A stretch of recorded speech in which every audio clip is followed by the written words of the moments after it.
malinis naman kasi gagaya ng iba na matagal na naka-stack yung basura. Hindi na pwede yun. Gagaya yung bago pa lang na hinahakot. Tama tayo kasi. Teka lang, dumi ng kamay niya. Gusto mo kumain ng masarap, hindi ka makakain ng masarap. Mga anak mo nag-iiyakan, wala kang maibigay.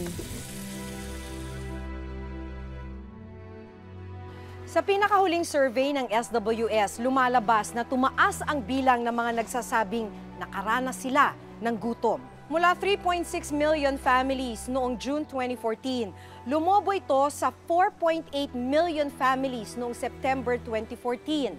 Pinakamataas sa Metro Manila, sumunod ang Visayas.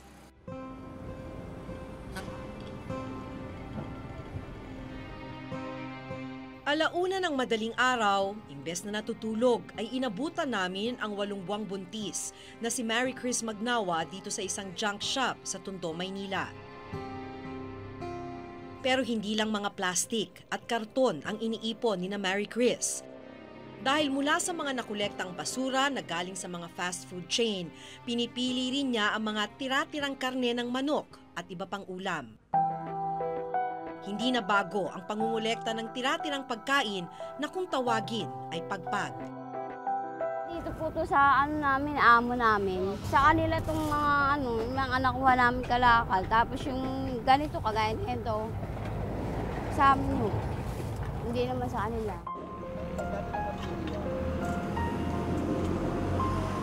Basura man sa tingin ng iba, para kina Mary Chris, pantawid gutom ito ng kanyang pamilya. Tumatagal ng halos 3 oras sa pagpili ng karne at ulam si Mary Chris. May bibili na rin. Order na po yan. Minsan pagka walang bumili, inuwi namin sa bahay.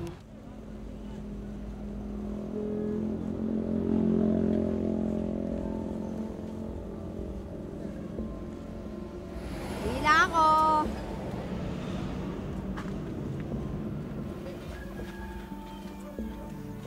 Madumi kasi bahay namin, makalat to kasi daming kalakal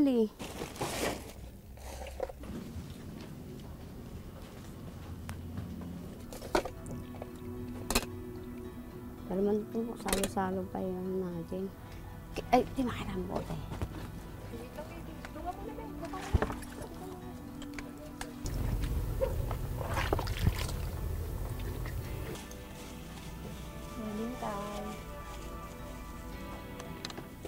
Paano naman naluto ito? Wala akong kain-kain. Wala nga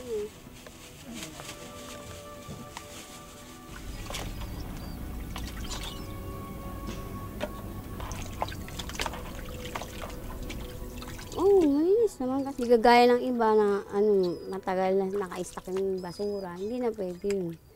Gagaya niyan, bago pa lang na hinahakot. Pagkatapos mahugasan ang mga karne, saka pa lang makapagpapahinga si Mary Chris.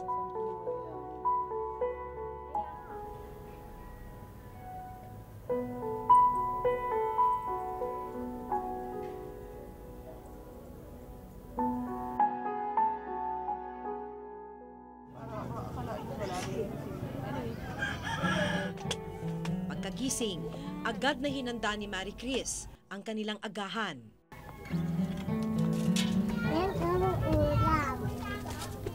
Ulam? Anong ulam? Yan, gusto mo yan? Sirok alaman. Tama tayo kasi. Teka lang, dumi ng kamay niya.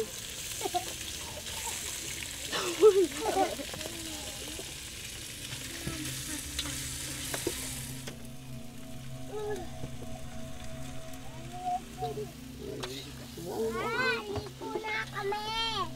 Asan yung brush? Ayun, mabrush sa lalim mo.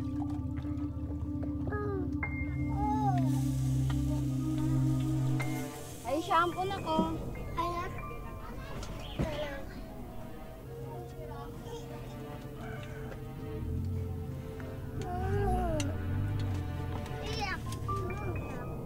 Doon na kayo sa taas. Doon. Saan ako?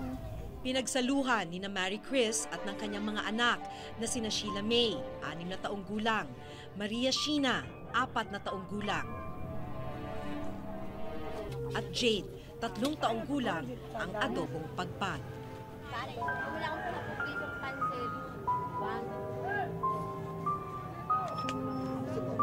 Nangangalakal lang din ang asawa ni Mary Chris na si Vinacio. Pero ng araw na yon, walang naipong kalakal si Vinacio, kaya wala ring kita.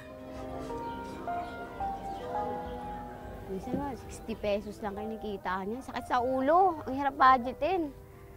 Sa panahon ngayon, kahit 200, hirapan ka ng budgetin. Kung tutusin, gusto mo kumain ng masarap. Hindi ka makakain masarap. Mga anak mo nag-iiyakan. Wala kang maibigay. Hindi raw sumasapat ang kita ni Vinacio kaya kadalasan hindi rin kumpleto ang kanilang pagkain sa isang araw. Hindi naman kami kagaya na iba na kumpleto sa isang araw. Minsan, tinapay, ganyan. Kung babasihan ang survey na ginawa ng SWS, tumaas ng 6.7% ang bilang ng mga nakaranas ng gutom sa Metro Manila mula 456,000 na pamilya noong June 2014. Umakyat ito sa 654,000 na pamilya noong September 2014. Patuloy raw kasi ang pagtaas ng presyo ng mga bilihin pero ang kita ng mga nasa Metro Manila hindi naman nagbabago. Kung may alimbawa sila ay may trabaho, tingin ko hindi sapat ang kita para makabili ng kanilang pangailangan sa pang-araw-araw. 8 buwan na ang sinapupunan ni Mary Chris, pero ni minsan ay hindi pa raw siya nakapagpatingin sa doktor.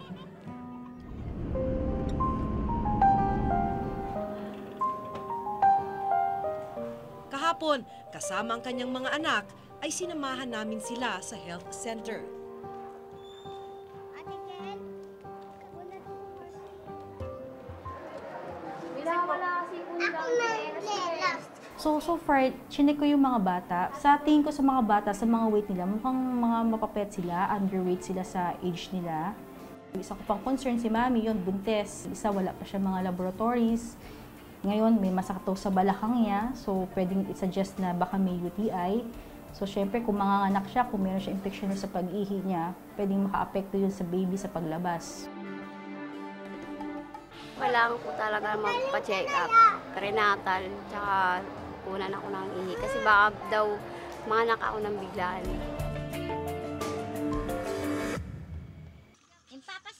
Alas 2 na ng hapon pero ngayon pa lang nanananghalian ang mga anak ni Cecil. Gaano kahirap yung buhay dito sa tent? Ay, mahirap talaga, sir. Hindi ko na lang maano. Kasi nga yung mga anak, kahit nga yung kakainin ko, binibigay ko na lang sa anak ko.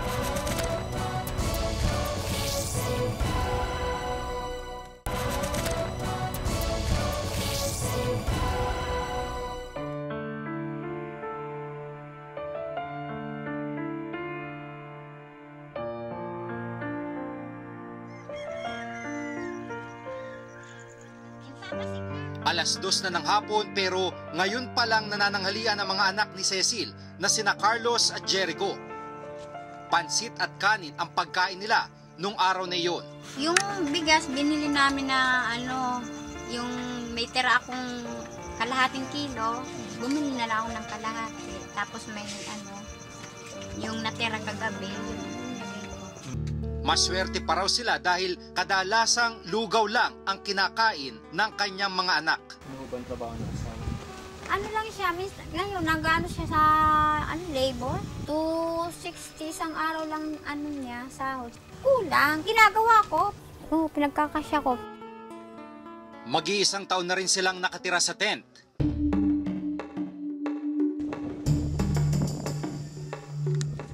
Magandang hapon ho. Magandang Kumusta ho kayo dito sa loob ng tent? Ho? Wala, nagtitis na lang ako kahit lagi yung mga anak ko, minsan binabalikan talaga ng lagnat. Ilan ba anak nyo dito? 7. 7. Gaano kahirap po? Isang taon na kayo dito? Mahirap talaga, tinitiis ko kasi minsan walang pagkain sa isang araw. Yung relief goods, meron pa ba hanggang ngayon? Wala na po. Habang naroon kami, napansin naming matamlay ang isa sa 7 anak ni Cecil na si Carlos. Wala naman, nilalagnat lang yan. Kasi ito, namumula yung mata kasi ito na sore eyes. Nagpa siyang lola ni Carlos na dalhin na siya sa health center.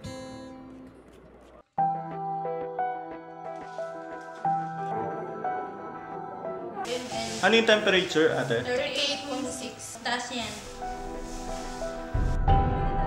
Pero ang problema, wala palang doktor sa center na pinuntahan nila. After Yolanda, wala pang nasa na doctor dito. Dentist lang.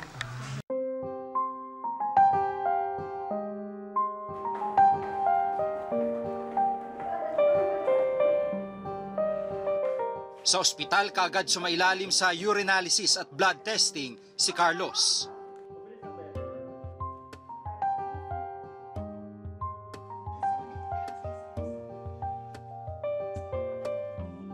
I found out from the results na it's all normal, although yung hemoglobin niya a little low. His weight is 10 kilograms, that's just for 1 to 2 years old.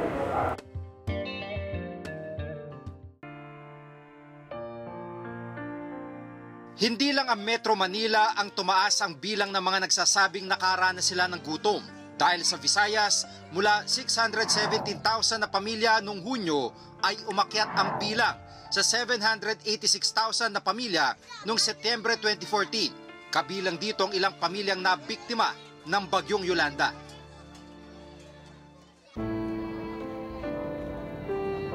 Yero ba? November 2013, nang una kong makilala ang 11 taong gulang na si Rafael. Dito!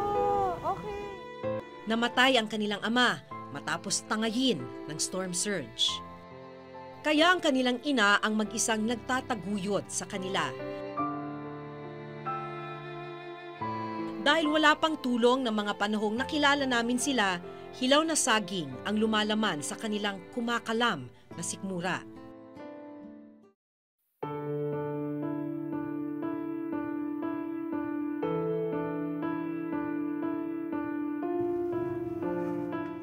Makalipas ang 1 taon, binalikan namin sina Rafael. Inabutan namin sila sa transitional shelter na ibinigay sa kanila ng isang NGO o non-government organization.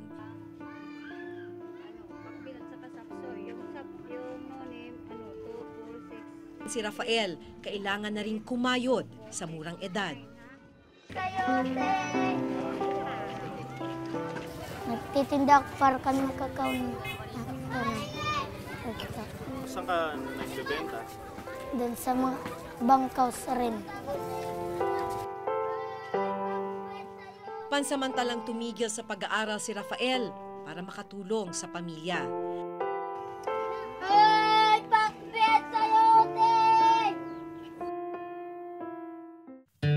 Inabot na ng dilim sa pagbebenta sina Rafael. Ang kanilang kinita, 175 piso. Malaking tulong na raw ang halagang ito para may pambili sila ng bigas at ulam nung gabing yon. Okay na po, hindi kami namimili ng pagkain. Kung ano nandyan po, kumakain kami. Masarap nga.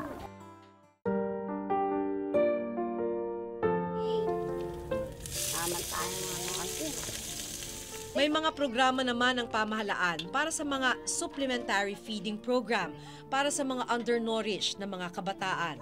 Pero kung susuriin ang pondo, lumalabas na nasa 16 na piso lamang kada bata ang nakalaan. Kaya isinusulong sa Senado ang Senate Bill No. 79 o ang sustansya sa Batang Pilipino Act kung saan araw-araw ay magbibigay ng libreng pananghalian sa mga nasa pampublikong paaralan. Tinatayang nasa 6 na milyong kabataan ang makikinabang dito. Pinaka-anchor program ng administrasyon na to, yung tinatawag nating conditional cash transfer kasi gusto nating maiangat yung mga talagang very poor at mailagay sila sa condition na magkaroon sila ng kakayahan na bilhin yung nandiyan na pagkain.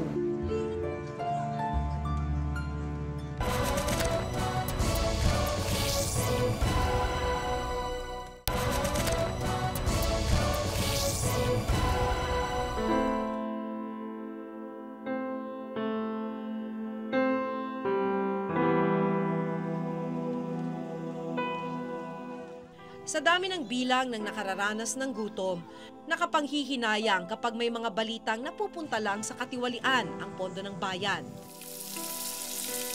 Tanong nila, kailan naman tutugunan ang kanilang kumakalam na tiyan?